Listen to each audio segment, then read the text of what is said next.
Good morning बच्चों। Good morning and sit down, sit down. हम लोगों ने कल कौन सा लेसन पढ़ा था? हम लोग क्या पढ़ रहे थे? भारत का धरातल। तो उसमें हम लोगों ने क्या पढ़ा था? चौक से ही नहीं चलना।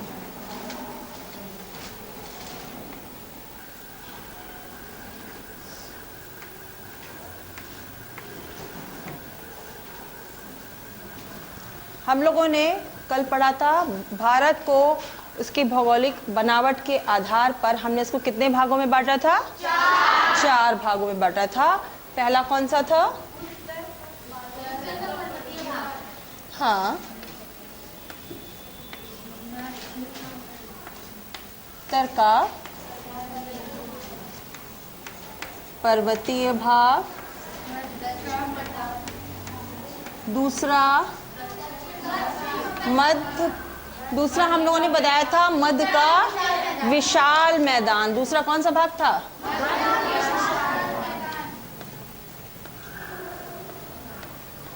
मध्य का विशाल मैदान। तीसरा दक्षिण का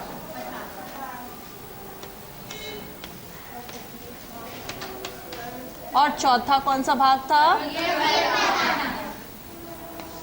चौथा था तटीय मैदान। तो हम लोगों ने इसमें से दो भाग पढ़े थे। पहला पढ़ा था उत्तर का पर्वतीय भाग। आपको बताया था उत्तर का पर्वतीय भाग में कौन सा पर्वत है?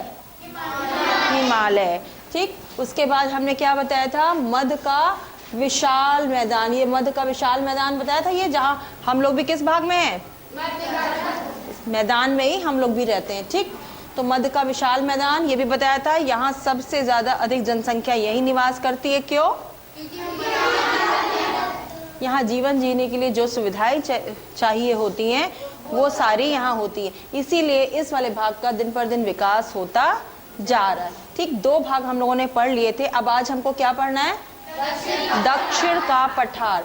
दक्षिण का पठार हमारा ये इस मैप में देखो पीला पीला वाला पार्ट दिख रहा है, जितना पीला पीला ये सारा क्या है? पठारी भाग। क्या है?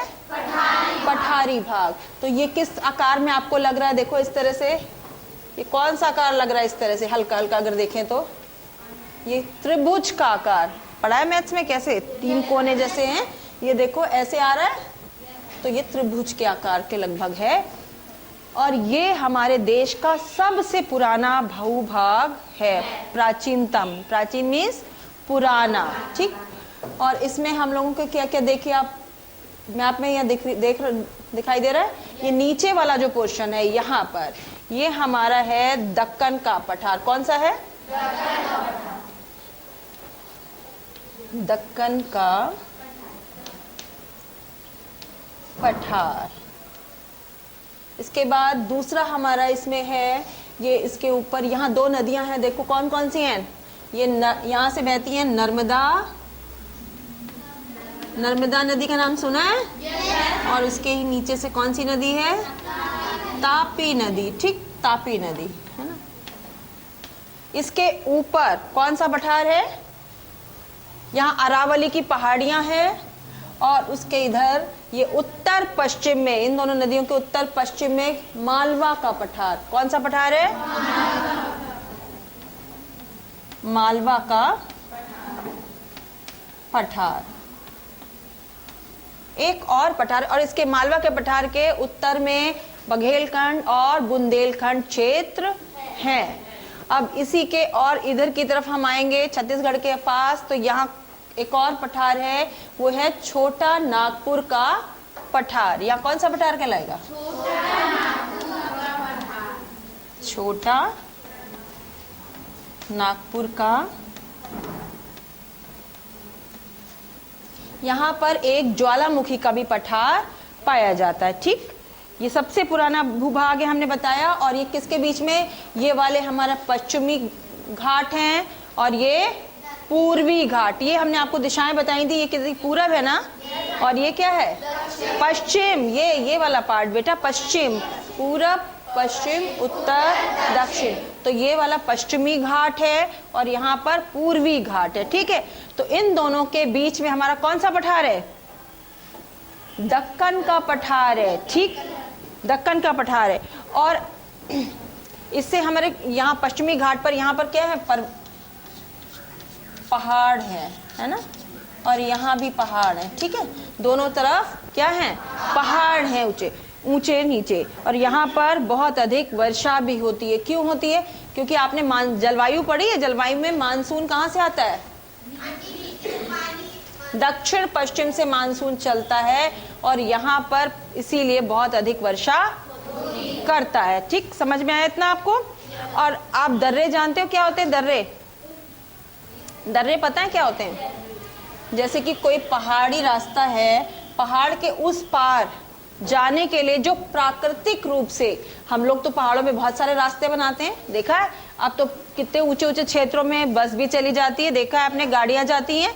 लेकिन जब प्राकृतिक रूप से कोई इधर से उधर जाने के लिए कोई रास्ता होता है, उसको क्या कहते हैं? दर्रा कहते हैं। ठीक, इसी तरह यहाँ पर कुछ दर्रे हैं जिनके नाम है थाल घाट, भोर घाट और पाल घाट दर्रे, जिनसे पूर्वी भाग से पश्चिम भाग में जाने के लिए, यहाँ से यहाँ जाने के लिए रेल मार्ग बनाए गए। क्या रेल पहाड़ों के ऊपर से तो जा नहीं सकती है ना? आपने देखा होगा पहाड़ी क्षेत्रों में काट काट के रास्ते बनाए गए हैं, लेकिन रेलवे ट्रैक बनाना बहुत मुश्किल है, नहीं बन सकता। इसलिए वहां पर बसें या गाड़ियां ही सिर्फ जा सकती हैं। लेकिन जब पहाड़ के बीच में ये प्राकृतिक दर्रा नीचे वाला भाग मिलेगा तो यहाँ से क्या रेलगाड़ी पास हो सकती है ना? इस क्यों नहीं? जब नीचा भाग मिलेगा, दर्रा जहाँ पे प्राकृतिक रूप से जो दर्रे हैं, जो प्राकृतिक रूप से बने हुई एक जगह से दूसरी जगह जाने के लिए जो स्थान है, वही क्या कहलाते हैं? दर्रे। तो उनके द्वारा पूर्वी भाग से पश्चिमी भाग में जाने के लिए रेलगाड़ी के ट्रैक मीन्स पटरियां बिछी हुई हैं। इतना समझ में आया आपको? अब हमने दक्कन का पठार के बारे में बताया। अब दूसरा हमने बात किसकी की थी? मालवा का पठार।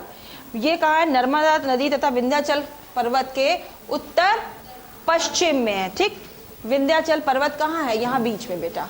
नर्मदा नदी और विंध्याचल पर्वत के उत्तर पश्चिम में है और अरावली पहाड़ियों के दक्षिण में है। अरावली पहाड़ी कहाँ बताई हमने आपको? ये तो इसके कहाँ है? ये भाग नीचे है ना, तो ये उसके दक्षिण में है। और नर्मदा तथा ताप्ती नदियां नीचे आपको हमने भी दिखाई। ये देखी आपने, नर्मदा और ताप्ती नदी देखी। ये नर्मदा और ताप्ती नदी जो है इस पठार से बहती हुई कहाँ जाती है? ये यहाँ पे क्या है? अरब सागर। कोई भी नदी बहकर कहीं ना कहीं गिरती ना किसी सागर में, तो ये नदियां कहाँ आकर गिरती हैं? अरब सागर में गिरती हैं। ठीक है, प्रायद्वीपीय भारत के उत्तर पूर्वी भाग में छोटा नागपुर का पठार है, जो हमने अभी आपको दिखाया ये। ठीक, ये छोटा नागपुर का पठार है। अब आपने इतना देख लिया कि इसमें और कौन कौन सी नदियां हैं, ये पता है आपको? इसी के भाग से मिला हुआ, हमने तो इसको प्राकृतिक भागों में 4 बांटा है। ठीक, और इसी का एक भाग और है पठारी क्षेत्र से मिलता हुआ, ये कहलाता है, क्या कहलाता है? ये यहाँ पर है। ठीक, ये इसके ऊपर, ये क्या है? मरुस्थलीय भाग है। मरुस्थल में नाम सुना है आपने? क्या सुना है? बताओ क्या होता है? ये पश्चिमी भाग में मरुस्थल है। हाँ, रेगिस्तान। यहाँ पर क्या होता है? बालू ही बालू होती है। ठीक है, सुना है आपने ना? ये अरावली पर्वत पहाड़ियों से लेकर पाकिस्तान कहाँ है? यहाँ। ये अरावली पहाड़ियाँ हमने बताई। अरावली पहाड़ी से लेकर कहाँ तक है हमारा मरुस्थल? पाकिस्तान तक। मैप में देखिए, ये देखो है, ये पाकिस्तान दिख रहा है आपको? तो ये यहाँ पर अरावली की पहाड़ियां हैं। अरावली की पहाड़ियों से लेकर पाकिस्तान जहां से लगता है वहां तक हमारा क्या है? मरुस्थल है। और इसका नाम क्या है पता है आपको? थार का मरुस्थल इसको कहते हैं, या महा मरुस्थल के नाम से ये जाना जाता है। ये बहुत शुष्क, गर्म और रेतीला है। अच्छा, गर्म क्यों है ये बताओ? बालू, आपने कभी यहाँ पर बालू देखी है? बालू में कभी ठंड के दिनों में अगर बालू को हाथ लगाओगे कैसा होता है? बहुत ठंडी होती है। और गर्मी के दिनों में बहुत गर्म होती है। इसी वजह से आपको पता है ना, राजस्थान में बारिश भी कम होती है ना, और धूप तेज निकलती है तो बालू क्या करती है? गर्म हो जाती है। और जब कोई चीज गर्म होती है तो उसके आसपास क्या हो जाता है? गर्मी ज्यादा हो जाती है। इसीलिए ये गर्म, शुष्क और रेतीला है। और यहाँ पर एक खासियत और होती है, यहाँ पर पेड़ पौधे क्या होते हैं? कम होते हैं। कैक्टस वगैरह पाए जाते हैं और वो बहुत छोटे छोटे होते हैं। ठीक है, वनस्पति की मात्रा यहाँ बहुत कम है। और कम क्यों है? पानी की कमी की वजह से। क्यों कम है? क्योंकि यहाँ पर पानी कम पाया जाता है ऊंचाई की दृष्टि से, इसीलिए ये पठार का ही एक भाग है। अब इसके बाद हम लोग किस में आते हैं? ये है तटीय मैदान। हमारे चौथा कौन सा हमारा भाग है? तटीय मैदान। ये कौन सी दिशा है? ये पश्चिम।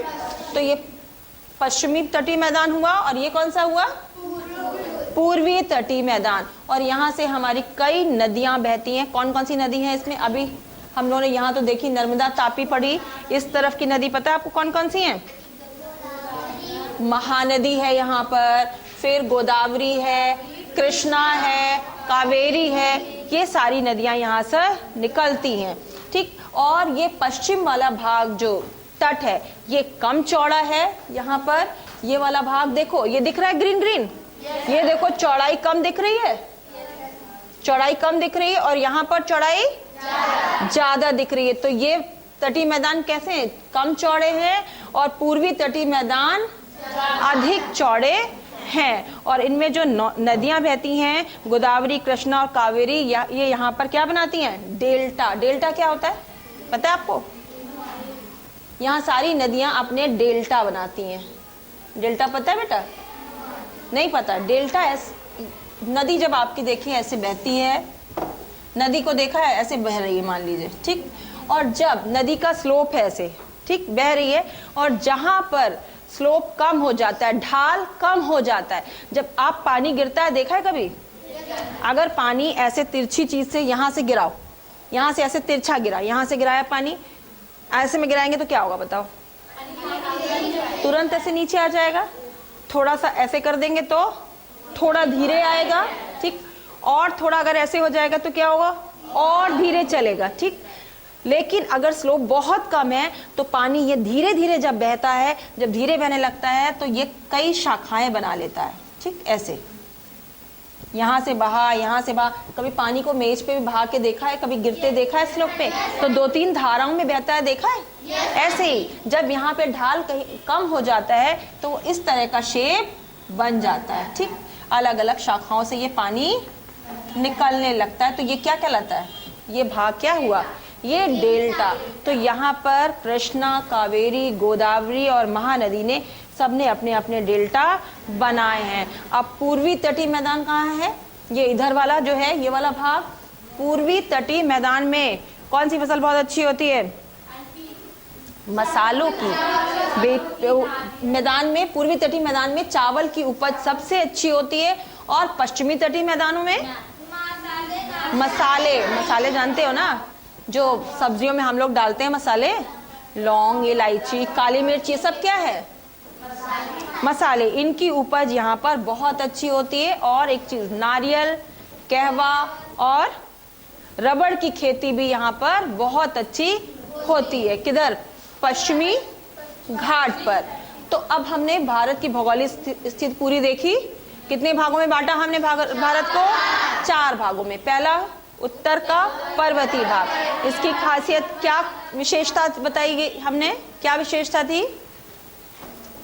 यहाँ पर हिमालय पर्वत है जो हमारी रक्षा करता है, पहरेदारी करता है। दूसरा, उत्तर पूरब से आने वाली ठंडी हवाओं को रोकता है। तीसरा, हमें क्या देता है? जड़ी बूटियां मिलती हैं जिनसे हमारी औषधियां बनती हैं, दवाएं बनती हैं, वो देता है, ठीक। दूसरा, हमने कौन सा भाग पढ़ा? मध्य का विशाल मैदान। इसमें हमने क्या विशेषताएं पढ़ी?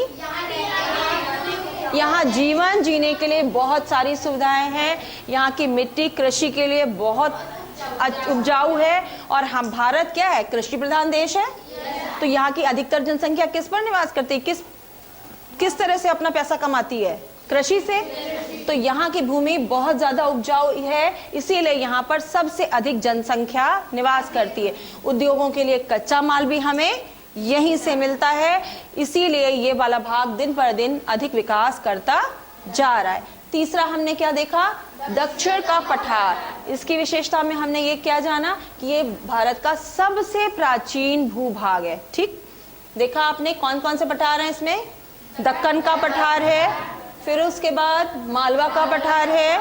मालवा का पठार कहाँ है, ये अरावली पहाड़ियों और नर्मदा नदी के बीच में। ठीक, उसके बाद छोटा नागपुर के पठार, और यहाँ पर ज्वालामुखी बहुत पाए जाते थे, जिसकी वजह से यहाँ पर कौन सी मिट्टी है, काली मिट्टी। और काली मिट्टी में सबसे अच्छी फसल किसकी होती है, कपास की। यहाँ पर कपास की बहुत अच्छी फसल पाई जाती है। अब इसके बाद हमने पढ़ा तटीय मैदान। ये कौन से तटीय मैदान है, पश्चिमी तटीय मैदान और ये पूर्वी तटीय मैदान। इसकी विशेषता में हम लोगों ने क्या पढ़ा अभी, ये यहाँ पर जो पहाड़ियां हैं, सबसे खास विशेषता हमारी जलवायु के लिए है कि जो यहाँ पर पहाड़ियां हैं, जो अरब सागर से मानसून चलता है। ठीक है, आपने देखा जो यहाँ से मानसून चलता है वो यहाँ से टकराकर यहाँ पर बहुत अधिक बारिश करता है, और जब इसीलिए यहाँ पर पश्चिमी घाट पर अधिक बारिश होती है और पूर्वी घाट पर कम बारिश होती है। दूसरी विशेषता में हमने क्या पढ़ा, यहाँ पर क्या काई की फसल अच्छी होती है, चावल की फसल बहुत अच्छी होती है, और पश्चिमी घाट पर मसालों की फसल बहुत अच्छी है, नारियल कहवा की फसल बहुत अच्छी पाई जाती है। और पूर्वी घाट में हमने क्या देखा, डेल्टा भाग क्या होते हैं, बहुत अधिक उपजाऊ होते हैं डेल्टाई भाग। तो यहाँ पर हमें किन किन नदियों के डेल्टा मिलते हैं, महानदी, गोदावरी, कृष्णा, कावेरी। ठीक, इन सब के डेल्टा भी यहाँ पर पाए जाते हैं। तो अब आपने देखा हमारे भारत में कितनी तरह की विभिन्न तरह की भूमि पाई जाती है और चीजें पाई जाती हैं। अब आपको पूरी चीज समझ में आई? थैंक यू बच्चों।